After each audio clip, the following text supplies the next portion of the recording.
Hi everybody! Last trig identity example, and I can put some more examples up there if we need them. I really wish we were doing this in person so that way we could have discussions about it. From the last video, remember if we have cosine 2 theta, if we have a double identity, we want to go ahead and change it.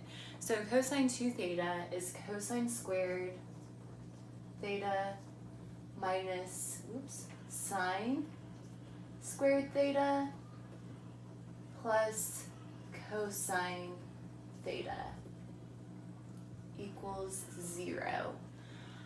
So from there, I feel like I forgot to write something down on that one.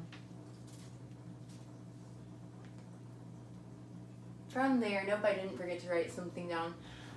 From there, I need these to all be in terms of cosine, and this sine squared, it's presenting a problem. So I'm going to go over here and figure out again what sine squared is equivalent to. If I subtract cosine squared from both sides, I know that sine squared is equivalent to 1 minus cosine squared. So I'm going to go over here, cosine squared theta minus this whole quantity is going to turn into 1 minus cosine squared theta plus cosine theta equals 0. Okay, so from there, I'm going to go ahead and distribute the negative. So I've got cosine squared theta minus 1 plus cosine squared theta plus cosine theta equals 0.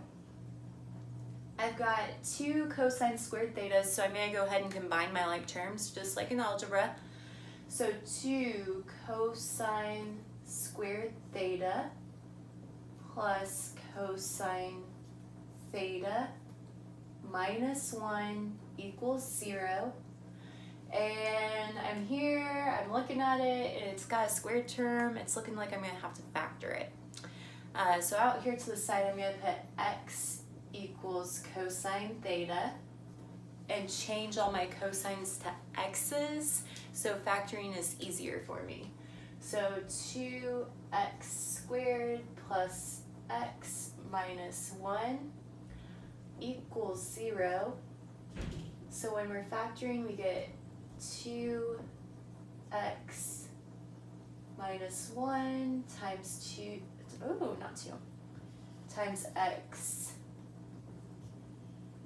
plus 1, and from there we want to equal 0. Go ahead and plug cosine theta back in for x. So we have 2 cosine theta minus 1 times cosine theta minus 1 equals 0. And from here, we're going to set each part equal to 0. So 2 cosine theta minus 1 equals 0. Add 1. 2 cosine theta equals 1. Divide it by 2. Theta needs, cosine theta, sorry, this is my last video of the day, equals 1/2. So again, that happens, cosine is positive in the first and fourth quadrant. So first and fourth quadrant, think about which triangles those would be if we have a 1 and a 2. They're going to be our 30, 60, 90. Cosine is adjacent over hypotenuse. I'm doing both triangles at the same time. Across from them is root 3. This is negative root 3. So this one is 60 degrees. And then this one, if we go, we're almost around the circle, but we're 60 away. So it'd be 300 degrees. So 60 degrees, 300 degrees, but they want them in radians. So I'm going to take 60 and multiply it by 180 over pi, or pi over 180.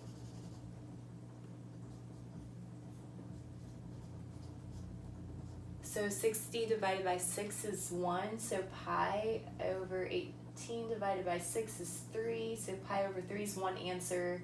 And then 300 times pi over 180 simplifies to 5 pi over 3. So this is an answer, this is an answer, and now I have to look at the other one. So cosine theta minus 1 equals 0, add 1.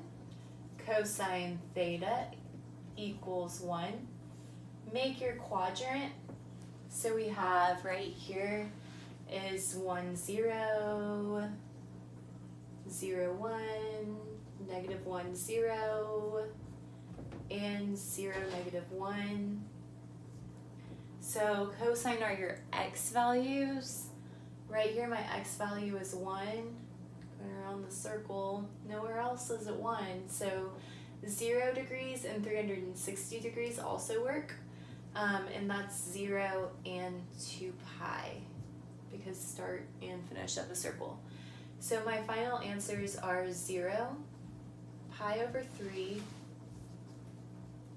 5 pi over 3, and 2 pi.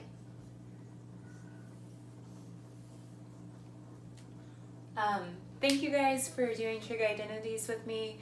I hope you enjoyed it. I can't wait to have a Zoom discussion with you guys. Write down all your questions. Try the homework, write down questions, highlight things. We will definitely have a good discussion over this. I can't wait to hear from you guys, and have a good day.